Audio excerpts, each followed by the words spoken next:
मैं चैलेंज करता हूं पाकिस्तान की तारीख में कोई गवर्नमेंट नहीं आई जिसने मीडिया को बिल्कुल छोड़ा हुआ खोला। 3 साल के अंदर कितनी प्रो खबरें निकली हैं हमारी और कितनी एंटी। मैं गारंटी आपको करता हूं कि 70% हमारे अगेंस्ट प्रोग्राम गए। कभी इस तरह का स्लैंडर मिनिस्टर्स और प्राइम मिनिस्टर के ऊपर नहीं हो जो यहां आजाद कश्मीर के प्राइम मिनिस्टर इलेक्ट हुए। 3 मेजर अखबारों ने फ्रंट पेज पे लिखा कि जी ये वो जायचा निकाल के और ये पता नहीं जादू की वजह से वो करके तो उसको प्राइम मिनिस्टर बना दिया।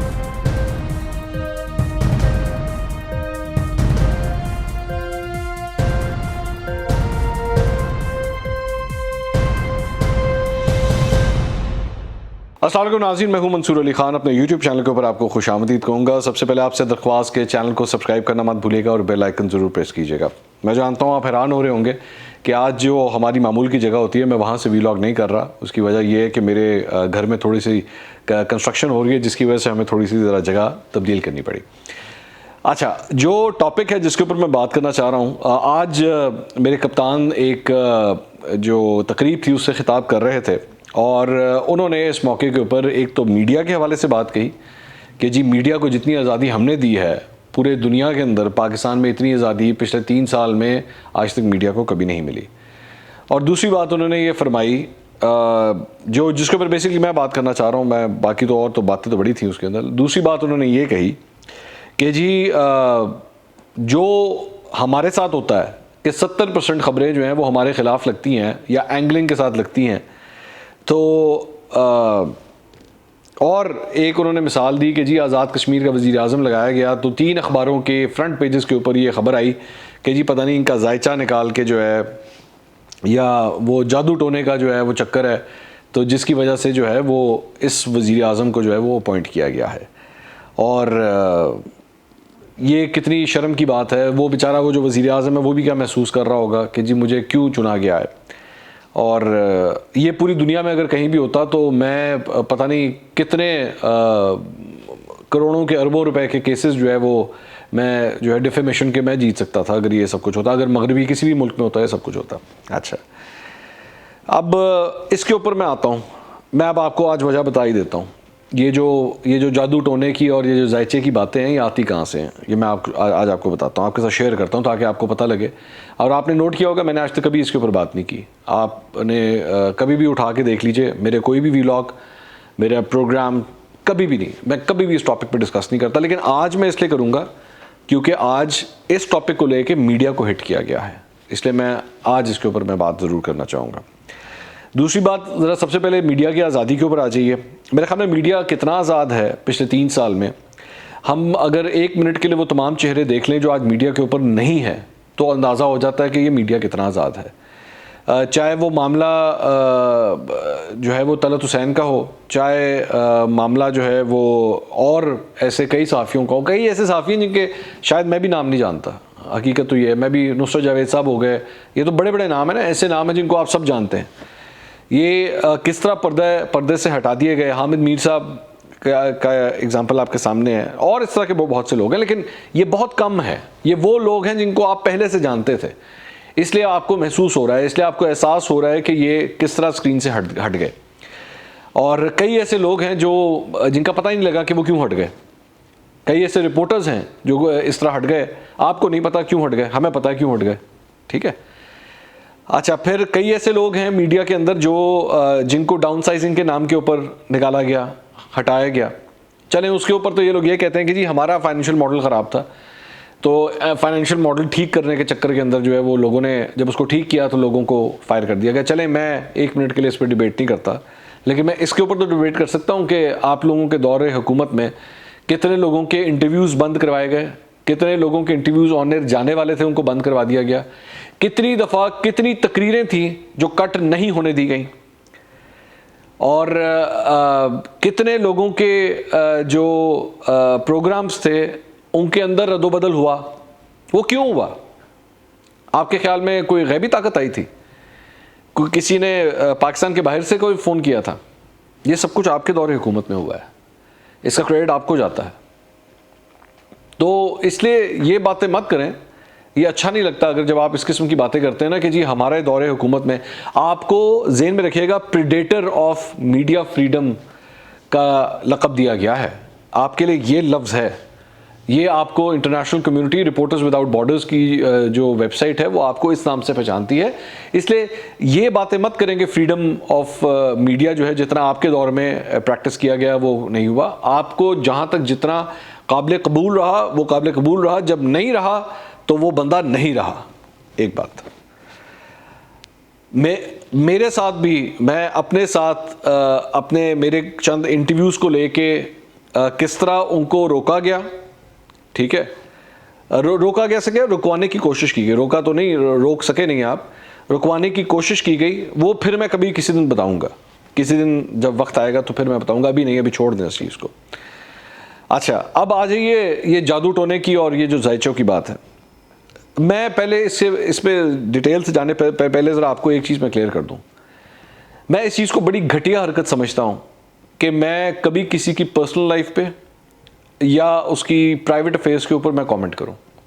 मैंने आज तक कभी नहीं किया, और ये मैं चैलेंज करके कह रहा हूं पूरी पीटीआई को कि आप मेरी कोई एक चीज़ निकाल के कभी दिखा दीजिए कि मैंने इमरान खान साहब के घर के बारे में, उनकी फैमिली के बारे में, उनकी फैमिली अफेयर्स के बारे में कभी आज तक कभी कोई बात की हो।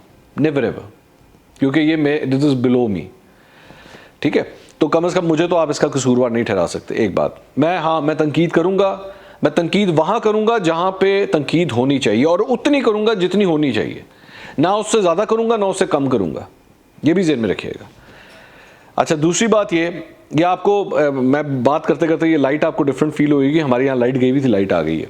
अच्छा, दूसरी बात ये कि ये जो आप बात करते हैं, ये जो जायचे की और इसकी, मेरे प्रोग्राम के अंदर कई दफ़ा, मैं 2-3 दफ़ा तो इस तरह भी हुआ है कि अज़मा बुखारी साहिबा ने इस पर बात करने की कोशिश की। मैं निकाल के दिखा सकता हूँ वो क्लिप्स के जब मैंने अज़मा साहिबा को कहा, अज़मा साहिबा इसके ऊपर डिस्कशन नहीं होगी, no personal talk over here, मैं इसकी इजाज़त नहीं दूंगा। जिन सहाफ़ियों ने किया, क्यों किया, वो आप जाने और वो सहाफ़ी जाने। पूरे मीडिया को सिर्फ एक बंदे की हरकत की वजह से आप गंदा नहीं कर सकते। एक बात अब मैं ये भी आज आपको बता देता हूँ कि ये आता कहाँ से है। आप जानना चाहेंगे ना कि ये शुरली छुटती कहाँ से है। अच्छा, हमेशा ज़हन में रखिएगा कि हमारे पाकिस्तान के अंदर ना एक रिवायत है, चाहे बच्चा 5वीं जमात में हो, चाहे वो मैट्रिक का इम्तिहान दे रहा हो, चाहे वो CSS का इम्तिहान दे रहा हो, चाहे उसकी नौकरी लगनी हो, चाहे उसकी शादी होनी हो, अगर वो उसकी मर्ज़ी के मुताबिक नहीं होता, अगर उसके एग्ज़ाम में उतने मार्क्स नहीं आते, उसको नौकरी वो नहीं मिलती, या उसकी शादी वहाँ नहीं होती जहाँ उसकी होनी चाहिए, तो फिर जो पार्टी होती है ना, जिसको ये सब कुछ नहीं मिला होता, वो जिसको मिला होता है उसके अंदर बैठ के कोई ना कोई चीज़ निकालती है कि अल्लाह जी ए वजह होनी है। अब वो उसमें दुनिया जहान का बहाना इस्तेमाल किया जा सकता है कि जी या तो इसने पैसे लगाए हैं, या इसकी जान पहचान थी, या इसने गंडा तावीज़ करवाई है, या इसने जादू करवाया है, मतलब वो कोई भी इल्ज़ाम लगा सकते हैं, ठीक है। इसलिए आपने देखा होगा ना, हमारे यहाँ पे तो वैसे ही वो काले जादू का और ये पीरी फ़कीर, ये जो 2 नंबर पीर होते हैं, इनका काफ़ी बिजनेस हमारे यहाँ मुल्क में चलता है। अब मैं आपको बताता हूँ कि ये सिलसिला आपके साथ क्यों जुड़ता है आके, वो मैं वजह बताता हूँ आपकी। उसकी एक वाकया आपके सामने रखता हूँ, आपको शायद बात की समझ आ जाए। मैं ये बात जानता हूँ कि उस्मान बुज़दार साहब को हटाने के लिए कम से कम 3 से 4 दफ़ा मुख्तलिफ जगहों से प्रेशर आ चुका है। अब मेरी बात को खुद ही डिकोड कीजिएगा, मैं बात डिटेल में नहीं जाऊँगा, लेकिन नहीं हटाया गया, ठीक है। कहा गया कि नहीं, उस्मान बुज़दार ही कंटिन्यू करेंगे। पूरे सूबे में जिस मर्जी सरकारी मुलाजिम को आपने उठा के पटक के इधर उधर फेंक दिया, चाहे वो IG हो, चाहे चीफ सेक्रेटरी हो, चाहे कुछ भी हो, चाहे वो क्या कहते हैं CCP हो, कोई भी हो, कोई भी सेफ नहीं है, मतलब किसी को भी उठा के कहीं भी फेंक दिया जाता है। आपकी पार्टी के अंदर एक साहब हैं, एक तो नहीं है, 2-3 है, जो बेसिकली वजारत आला के लिए जो है वो रेस में लगे हुए थे। उनमें से एक साहब ने मुझे एक दफ़ा बताया कि जी अब फाइनल हो गया, अब फाइनल हो गया, उस्मान बुज़दार साहब की छुट्टी है, ठीक है, अब वो नहीं बचते। ये ठीक है। उन्होंने मुझे कहा कि वो जहाँ से अप्रूवल आनी होती है वहाँ से भी आ गई है, और हुन सत्ते खैरान है, बस अब तो मिनटों की, दिनों की गेम है, मिनटों तो नहीं, दिनों की गेम है कि ये बाजी पलटने वाली है। ये ठीक है। और मुझे तो ब्यूरोक्रेसी ने भी जो है वो सिग्नल देना शुरू कर दिए हैं कि जी हमें भी पता लग गया कि आप आ रहे हैं, तो इसलिए मामला जो है वो कंफर्म है। जी ठीक है। जाहिर बात है, मैं आगे से क्या करता, मैंने तो नहीं इलेक्ट करना था। अच्छा, उस बात को हफ्ता हो गया, 10 दिन हो गए, 15 दिन हो गए, 20 दिन हो गए, कुछ भी नहीं हुआ। 15-20 दिन के बाद मेरी दोबारा मुलाकात हुई। मैं कहा जी वो आप तो मुझे 15-20 दिन पहले कुछ कह रहे थे कि ये होने लगा तो वो होने लगा, तो ये क्या हुआ? उन्होंने कहा यार वो सब कुछ हो गया, ए से लेकर जेड तक, ऊपर से लेकर नीचे तक, जो कुछ जहाँ जहाँ से जो कुछ सिग्नल आने थे वो आ गए। लेकिन वो खान साहब जो है ना, वो कहते हैं कि अगर ये गया तो मैं भी गया। ये वो साहब मुझे बात कह रहे हैं कि जी खान साहब ये कहते हैं कि अगर वो जाएगा तो मैं भी जाऊंगा। मैंने कहा यार ऐसी, मैंने उनसे सवाल किया, मैंने कहा जी ऐसी कौन सी ऐसी बात है? तो आगे से फिर उनका जवाब था कि जादू टोने का ही चक्कर हो सकता है। ये उनका मुझे जवाब था। अब ये तो उन्होंने मुझे तो कह दिया, ठीक है, ऑब्वियसली कहा तो ऑफ द रिकॉर्ड ही था। सहाफी होने के नाते क्या मैं इसको इसी तरह आगे कोट कर देता? मैं इसी तरह कह देता कि अच्छा जी वो क्योंकि जादू टोने का चक्कर है इस वजह से इन साहब को नहीं लगाया गया और उस्मान बुज़दार साहब को नहीं हटाया गया। लेकिन मैंने नहीं किया, मैंने कभी आज तक इस बारे में कोई बात नहीं की, क्योंकि ये मैं एक अनरीजनेबल सी बात समझता हूँ। मैं इसको सिर्फ इस हद तक ही कंसिडर करूँगा कि इमरान खान साहब उस्मान बुज़दार साहब को नहीं हटाना चाहते, नहीं हटाना चाहते, उनकी अपनी मर्जी होगी, उनकी अपनी वजूहात होंगी, उनके अपने ताल्लुकात होंगे। मैं कहता हूँ कोई भी वजह होगी, मेरे लिए वो इंपॉर्टेंट नहीं है। मेरे लिए ये इंपॉर्टेंट नहीं है कि आप उस्मान बुज़दार को क्यों नहीं हटा रहे या आपने उस्मान बुज़दार को क्यों लगाया। मेरे लिए ये इंपॉर्टेंट है कि उस्मान बुज़दार क्या परफॉर्म कर रहे हैं कि नहीं कर रहे, और अगर नहीं कर रहे तो मैं आपका एहतसाब करता रहूंगा, मैं आपको पिन पॉइंट करता रहूंगा। मेरे लिए कतई तौर पर चीज़ इंपॉर्टेंट नहीं है। ये जायचे वायचे जादू टोना किसने क्यों लगाया, किसके कहने पर लगाया, I don't have any interest in this. लेकिन मेरा कहने का मतलब यह है, ये बातें यहां से शुरू होती हैं, ये बातें यहां से स्टार्ट होती हैं।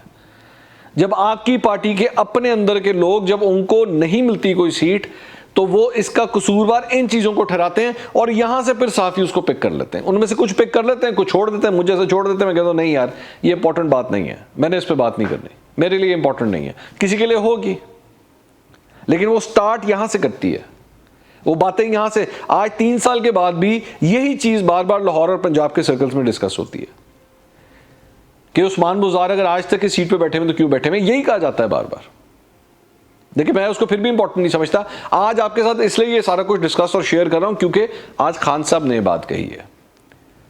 आज खान साहब ये सब कुछ कह रहे हैं कि जी इसके अगर ये होता तो फिर डेफेमेशन में चला था। अच्छा, डेफेमेशन के ऊपर भी आ जाइए।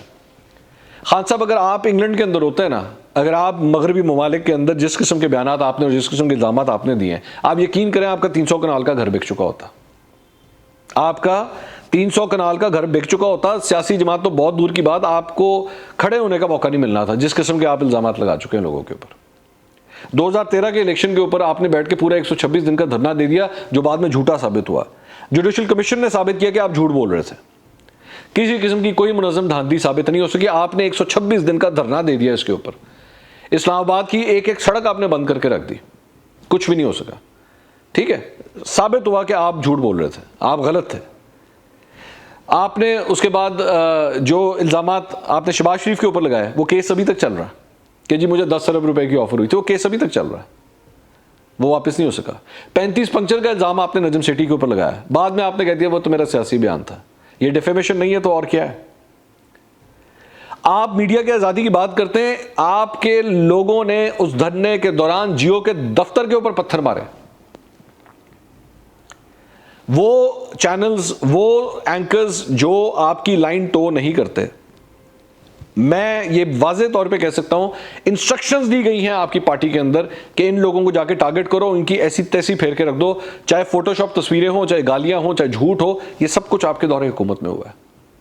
फरहान विर्क किसका बंदा था, क्या काम करता था वो? दो उसकी मजीद डिटेल्स। व्हाट्सएप ग्रुप्स के अंदर किस तरह आप लोग अपने लोगों को इंस्ट्रक्शंस देते थे और फिर वो आपके साथ बैठ के आपकी पार्टी के अंदर शेयर करते थे, देखिए हमने क्या कमाल किया। गंदी गंदी गालियां, उनके ट्रेंड्स चलवाना, चलाओ इसके ट्रेंड, इसके अगेंस्ट ट्रेंड चलाओ, उसके अगेंस्ट ट्रेंड चलाओ, ये सब कुछ आपके दौरे हुकूमत में हुआ है। डेफेमेशन की बात मत करें। यकीन करें कि आप अगर डेफेमेशन और वो चैनल्स, वो एंकर्स जो आपके पसंदीदा हैं, जो आपकी नज़र में हाँ मिलाते हैं और सब कुछ करते हैं, उनके करतूत भी ऐसे हैं कि अगर वो इंग्लैंड के अंदर होते हैं ना, डेफेमेशन में उनका क्या हाल होता, आपकी सोच से बाहर है। तो बात बड़ी दूर तक चली जाएगी, मेरे ख्याल में यहीं तक आज रखते हैं। अगले व्लॉग में दोबारा मुलाकात होगी। अल्लाह हाफ़िज़।